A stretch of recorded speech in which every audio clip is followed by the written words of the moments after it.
নমস্কাৰ।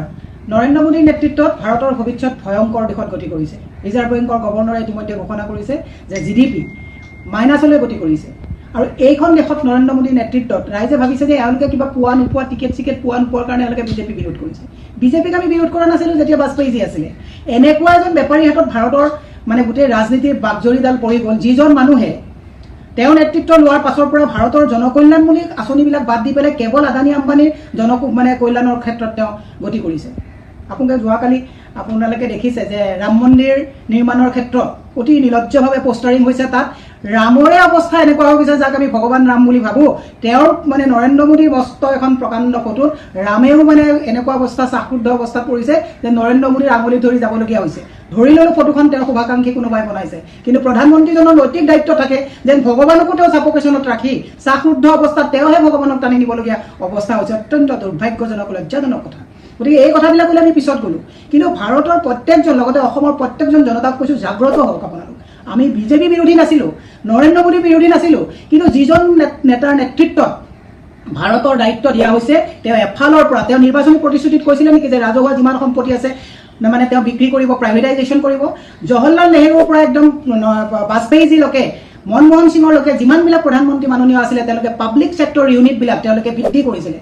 আৰু আমাৰ যিজন নৰেন্দ্ৰ মোদী ডাঙৰীয়া আহিলে তেওঁ যিমান পাব্লিক ছেক্টৰ ইউনিট ৰাজহুৱা খণ্ডৰ উদ্যোগ আছে সকলোবিলাক তেওঁ ব্যক্তিগতকৰণ কৰিবৰ কাৰণে তেওঁ তাত ঠিকাদাৰ হিচাপে বহিছে। এতিয়া আপোনালোকৰ লৈ মোৰ এটা প্ৰশ্ন আছে, আপোনালোকক এজন ঠিকাদাৰ প্ৰধানমন্ত্ৰী লাগে নে জনকল্যাণমুখী ৰাজহুৱা আমাৰ ৰাইজৰ টেক্সৰ পইচাৰে আমি আমাৰ ৰাইজৰ টেক্সৰ পইচাৰে জনকল্যাণমুখী কাম চলাব পৰা এজন প্ৰধানমন্ত্ৰী লাগে? কথাবিলাক নাভাবিব যে মীৰা বৰঠাকুৰে ক'ৰবাত টিকেট নোপোৱাৰ কাৰণে বিৰোধ কৰিছে বুলি অন্ধভক্তসকলে ক'ব বিচাৰে। মোৰ টিকেট পোৱা নোপোৱাটো এইটো বহুত ডাঙৰ কথা নহয়, মই বিজেপিত নাই, গতিকে সেই কথাটো চিন্তা কৰিব নালাগে অন্ধভক্তসকলে। কিন্তু এনেকুৱা ভয়ংকৰ ভৱিষ্যতৰ দিশলৈ গৈছে য'ত গভৰ্ণৰ ৰিজাৰ্ভ বেংকৰ ক'বলৈ বাধ্য হৈছে যে GDP মাইনাছলৈ গতি কৰিছে। আমাৰ ভৱিষ্যত ক'ত? গোটেই ইণ্ডাষ্ট্ৰি কলাপছ কৰিছে, গোটেই ব্যৱসায় কলাপছ কৰিছে। আজি টুৰিজিম ডিপাৰ্টমেণ্ট, টুৰিজিমৰ লগত জড়িত প্ৰত্যেকটো বিজনেছ আজি খতম হৈ গৈছে।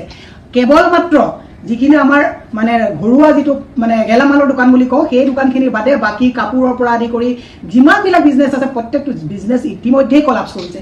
GDP মাইনাছলৈ গতি কৰিব। এইখনত তেওঁলোকে যিটো বাজেট দিয়ে, ৰাইজে জনা উচিত যে বাজেটবিলাক কাৰ পইচাৰে দিয়ে? ৰাইজৰ টেক্সৰ পইচাৰে দিয়ে। অতি ক্ষুদ্ৰ মানুহ এজনে যিজনে ব্যৱসায় কৰে তেওঁ তাত টেক্স জড়িত হৈ থাকে। এতিয়া এইখিনি সময়ত কৰ্পৰেট টেক্স কমিছে, টেক্স দিয়াটো কমিছে। আৰু চবতছে আচৰিত কথাটো হৈছে যে GSTৰ নামত তেওঁলোকে যিটো চেণ্টাৰে আমাৰ ষ্টেটৰ GSTৰ নামত পইচা দিব লাগে, সেই GST দিবলৈও তেওঁলোকে দিব পাৰে। তেওঁলোকে ইতিমধ্যে পাঞ্জাৱ বা মধ্যপ্ৰদেশ আদি বিভিন্ন অসম যিবিলাক ৰাজ্য আছে সেই ৰাজ্যবিলাকতে তেওঁলোকে GSTৰ পইচা প্ৰপাৰ ইউটিলাইজেশ্যন কৰিবৰ কাৰণে তেওঁলোকে দিব পৰা অৱস্থাত নাই। এতিয়া বাজেট টোটেল কলাপছ। আৰু ৰাইজে এইখিনি কথা জানি লওক যে আমাৰ যিটো টেক্সৰ পইচাৰে তেওঁলোকে খালি এই ৰাম মন্দিৰ বনোৱাত পইচা খৰচ কৰিছে, তেওঁলোকে ডাঙৰ ডাঙৰ মিটিং কৰাত খৰচ কৰিছে, অমিত শ্বাহে ভাৰ্চুৱেল ৰিয়েলিটি LCD কিনাত খৰচ কৰিছে। কোনে অধিকাৰ দিলে তেওঁলোকক? যিটো সময়ত মানুহৰ বিজনেছ খতম হৈ গৈছে সেইখিনি সময়ত আমাৰ টেক্সৰ পইচাৰে তেওঁলোকক এইবিলাক আভুৱা ভৰা এইবিলাক মাইল মিটিং কৰিবলৈ, এইবিলাক পইচা খৰচ কৰিবলৈ নৰেন্দ্ৰ মোদীয়ে পকেটৰ পইচা দি খৰচ কৰিছে নেকি? এই কথাবিলাক ৰাইজে হৃদয়ংগম কৰিব লাগিব।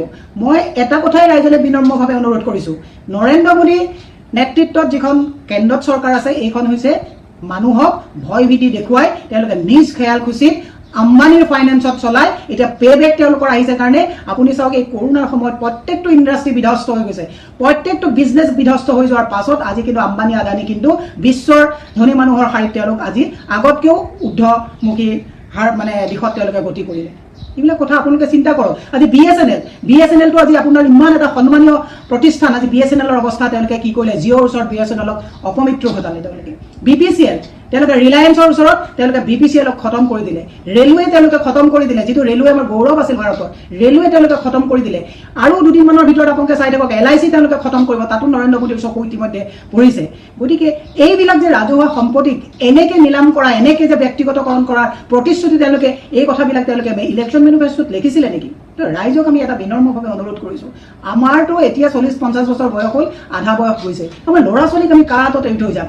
এনেকুৱা এটা চাহশুদ্ধ পৰিস্থিতিলৈ, এনেকুৱা এটা অৰ্থনৈতিক দুৰৱস্থালৈ নৰেন্দ্ৰ মোদীৰ নেতৃত্বত তেওঁলোকৰ বাজেটৰ কোনো ধৰণৰ, যোৱা কেইদিনমানৰ আগত মাৰ্চত যিটো নিৰ্মলা সীতাৰমণে যিখন বাজেট দিছিলে সেই বাজেটখনৰ কিমান ইমপ্লিমেণ্টেশ্যন হৈছে ৰাইজে এবাৰ কথাটো চিন্তা কৰক। মই অসমৰ কথালৈ আহিলোঁ, ভাৰতৰ কথা মই বাদেই দিলোঁ। আজি বাগজানত যি অৱস্থা হৈ আছে, এই বাগজানৰ কথাত তেওঁলোকে যিবিলাক প্ৰতিশ্ৰুতি দিছিল হ'লনে ৰাইজে এপাক শুনক।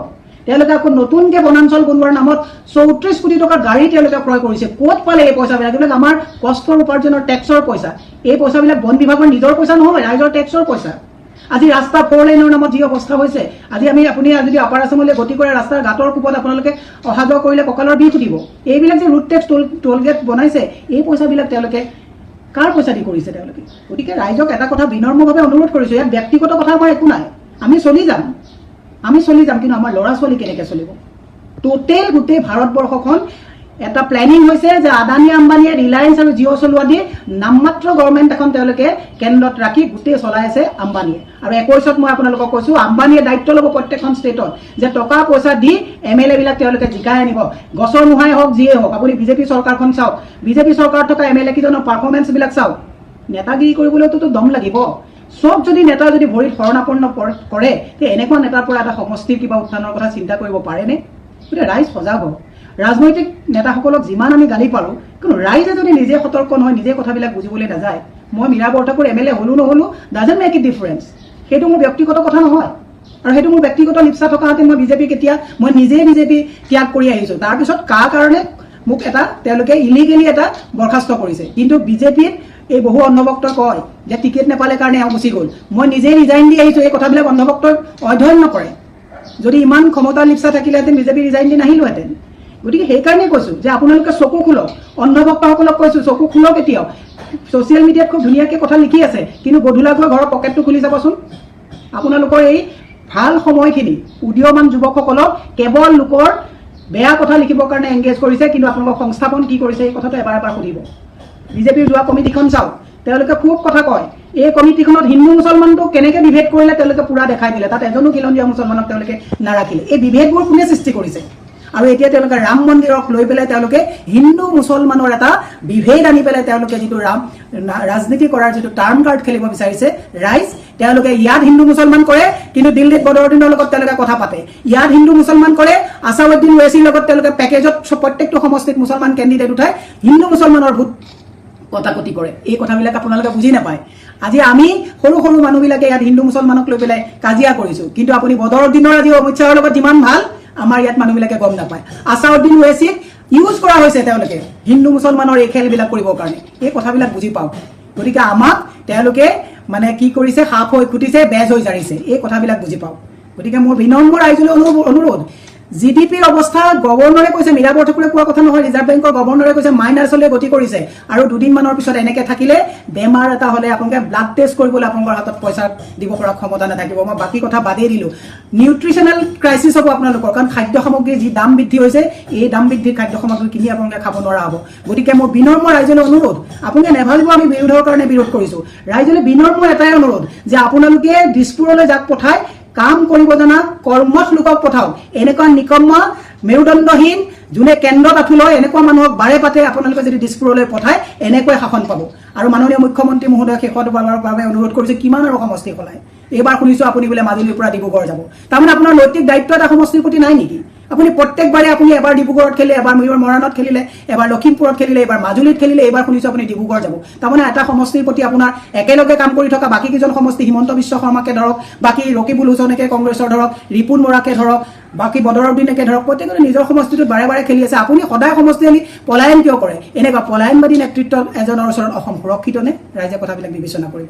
অন্ধভক্তসকলে আজোৰ মাৰিব, কিন্তু অন্ধভক্তসকলৰ আজোৰক আমি একেবাৰে কেৰেপ নকৰোঁ, কাৰণ তেওঁলোকে তেওঁলোকৰ মূল্যৱান সময়খিনি কেৱল বিজেপি IT চেলে ইউজ কৰিবলৈ দিছে কাৰণে তেওঁলোকে লিখি থাকে যে মীৰা বৰঠাকুৰে টিকেট নাপালে কাৰণে বৰ হাই হুল্লে কৰিছে। মই টিকেট নাপালেও অন্ধভক্তসকলৰ অসমত যিটো স্থিতি, তাতকৈ 100 গুণ ওপৰত আমাৰ স্থিতি আছে বুলি আমি নিজে বিশ্বাস কৰোঁ, কাৰণ আমি ৰাইজৰ মাজত থাকোঁ।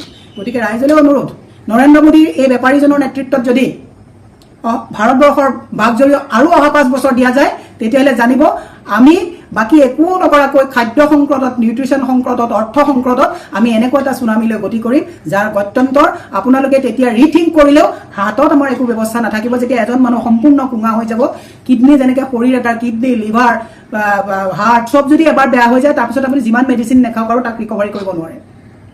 নৰেন্দ্ৰ মোদীৰ নেতৃত্বত থাকিলে সেম কথাই হ'ব যে গোটেই বস্তুবিলাক আমাৰ নিউট্ৰিশনাল ক্ৰাইচিছত ডেমেজ হৈ যোৱাৰ পিছত তাক ৰিকভাৰী কৰিবলৈ বহুত কঠিন হ'ব। গতিকে সময় থাকোঁতে ৰাইজে চিন্তা কৰক। ৰাইজেহে একচুৱেলি সুচিন্তাটো ৰাইজে কৰিব লাগিব। এইখন বাকী আৰু ফাকিৰ চৰকাৰ, আদানী আৰু আম্বানীৰ ফাইনেন্সত চলা বেপাৰীৰ কৰ্পৰেট চৰকাৰ। ধন্যবাদ। বিবেচনা কৰিব। অন্ধভক্তসকলে আজোৰ মাৰিব, কিন্তু অন্ধভক্তসকলৰ আজোৰক আমি একেবাৰে কেৰেপ নকৰোঁ।